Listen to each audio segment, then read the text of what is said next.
identify our pit. What do we find ourselves in a pit with? We were also able to consider last week's gospel reading about Peter, who was in the boat with the other disciples, and Jesus was coming walking across on the water, and the lake conditions weren't really great. You know, there was a lot of waves, there was a lot of storm, there was a lot of wind. Shouldn't have been out there on the lake anyway, right? Unsafe conditions.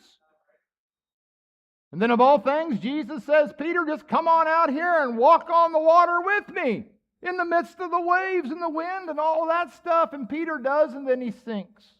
We were invited to identify our own wave. What is crashing against us? What are the winds that are blowing against us?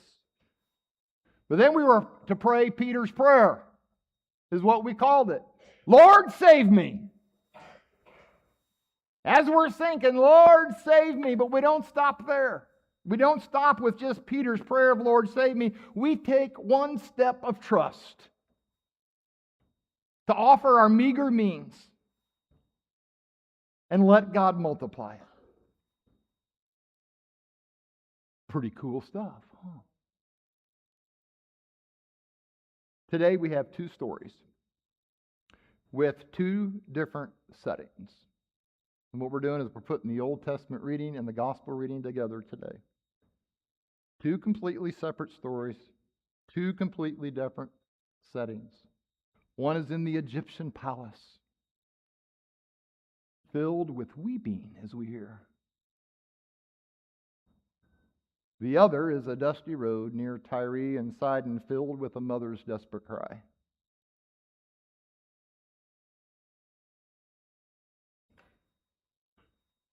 But both of them talk about human boundaries. If we sit and we look at it closely, family betrayal, national identity, ethnic prejudice, religious status. But each and every one of them collapse under God's greater purpose. The faith that refuses to stay inside the lines.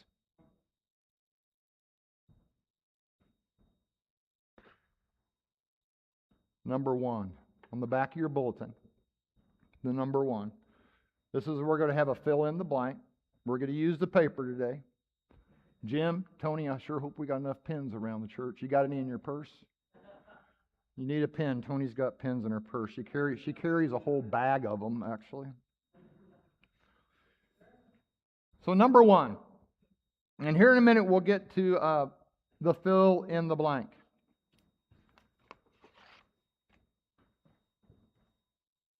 And you ever do something and then you realize something didn't print off the way you wanted it to?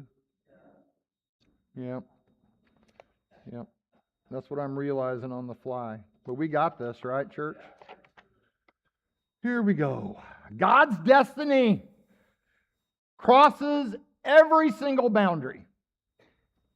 From our Old Testament reading today, Joseph can no longer control himself in that Egyptian palace. He can no longer control himself. Remember the man who once wore a coat of favor, the coat of many colors.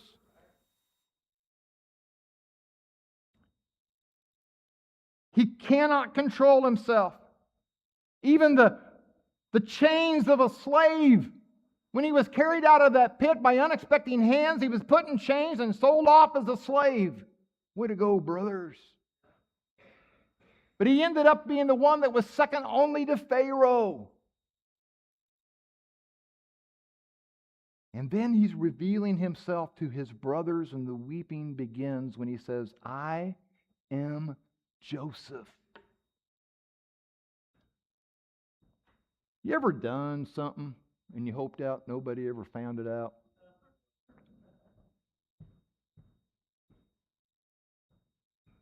Or somebody wronged you and you never thought that you'd ever have reconciliation? The brothers' first reaction in the Old Testament readings, they were kind of terrified. Oh no, we threw him in a pit and sold him in chains and slavery. We thought we'd never see him again.